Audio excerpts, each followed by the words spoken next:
Hello YouTube again.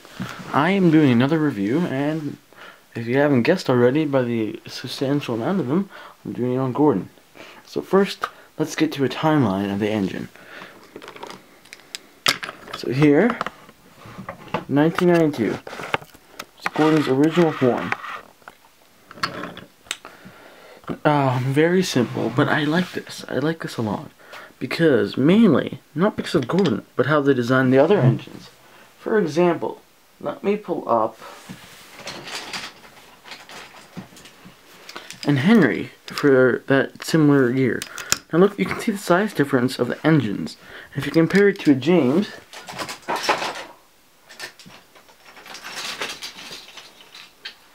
it is the same thing. See? It is, you can see the size difference between the locomotives.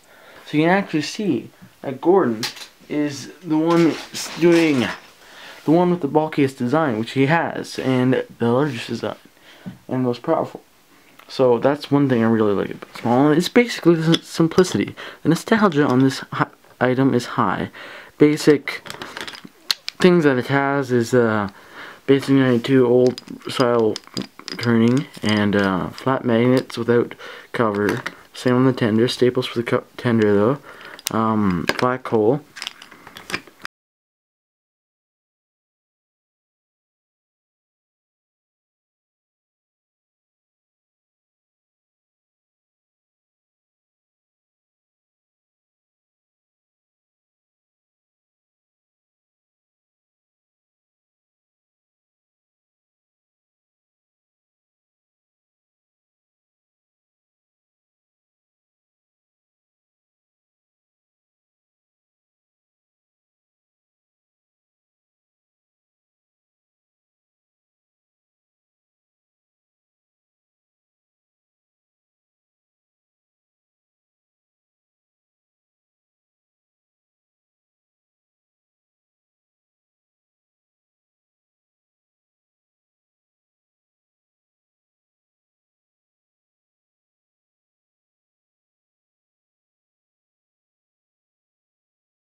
Hate when I can't find it right away.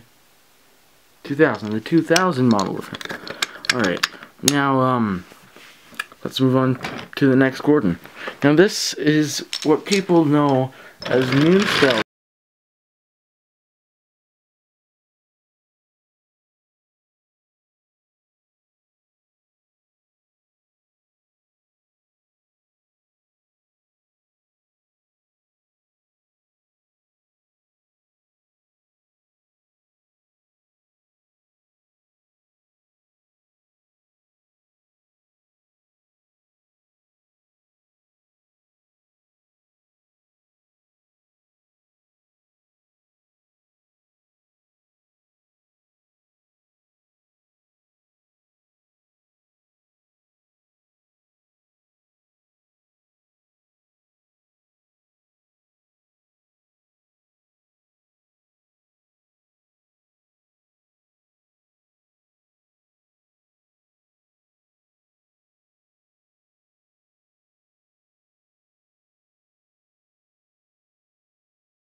Yeah.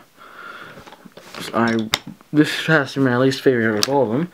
Then in 2013, yet again, the Gordon had another major Renault, this 2013 model. Now, no one has done, that I could find on YouTube, has done a review on the 2013 Gordon in comparison to the others. I think it is a marvelous step in the right directions. Many key things were changed here. One, you see the side there? You got a little, not sure the proper name for that, but on the sides of the smoke box, you got those little lines there, which the model Gordon and the GCI and CGI and all that has, and real locomotives have, which I really like. Vinyl stayed the same. The dome stayed just about the same, but the lines have completely redone. The shapes are on the same, but the lines are completely redone, much smaller and much better scale, in my opinion. 4 is my only dislike on this item compared to the last one. It has a number 4 that is way out of, just looks plain awful. And then the wheels, okay, one of my only two dislikings of this. The wheels, plastic. That's one thing I can't get over in these new models, plastic wheels. And then, yeah, so that's basically Mo. And now, a little bit about the character Gord. You all know him. He's one of the main characters, obviously you know him. But, of the Railway Series history of him. In the Railway Series, he was one of the first engines purchased from the newly formed London North Eastern Railway, or the LNER. Before that, he was on the Great Northern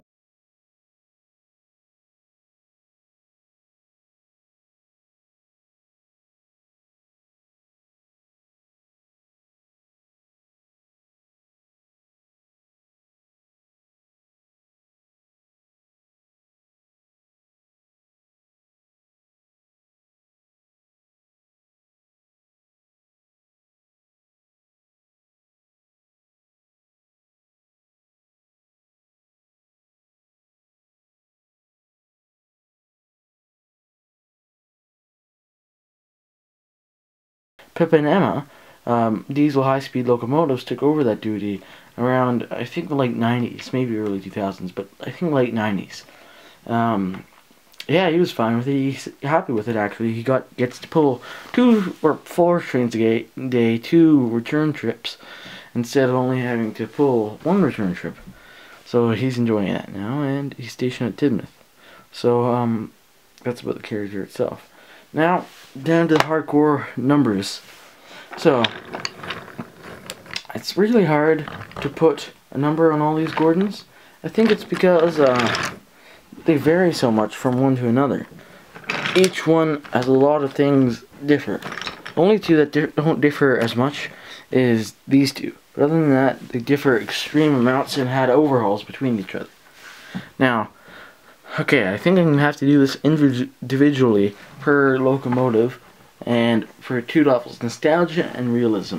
Because that's what really breaks down how much you like an item. So, the 1992 Gordon. Oh, this is 1992. Nostalgia, 9 out of 10. Because it is the 1992 Gordon. It is larger than all the other engines. It has flat coal. It has staples in the tender. It's a horrible magnets, and it just screams nostalgia. I just can't get over it for that.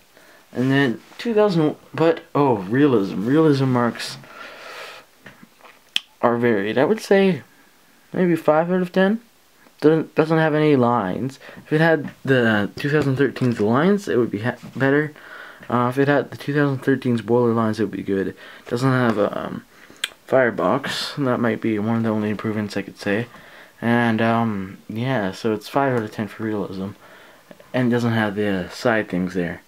And, then the 2001 Gordon, I think nostalgia goes down severely. I think it's around 5 out of 10. But it's still very nostalgic. You still have the large boiler. You still have a lot of good things. Good color scheme. It's just not 1992. It's not flat coal. It's not a wooden funnel. It's not any of that stuff that just makes you tingle in excitement over it.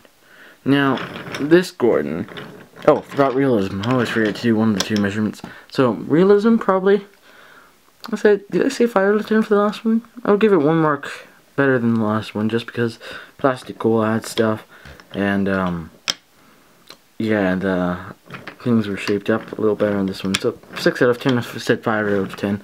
And then, this one, the lowest ranking nostalgia out of all of these, I would have to say, probably around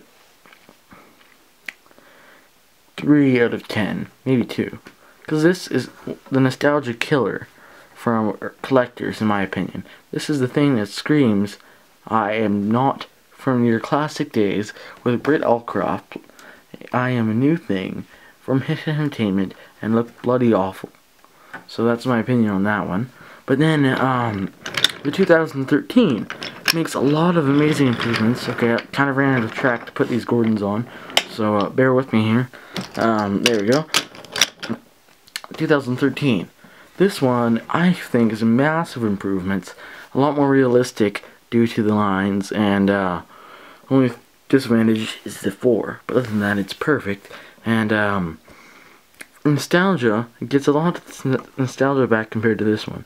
I would say 4, maybe 4.5 out of 10. It's still not anywhere near as 9.2, just more nostalgic than the last one. But then realism, I would give it a 9 out of 10. My only 2 realism peeves about this is, one, has no windows on the sides of the cab, which almost none do, and the 4 is way off scale, or off coloring, or off something. Those are my only 2 major peeves on this. Yeah, I hope you enjoyed this review, and stay tuned for more Train Yard reviews. I love it.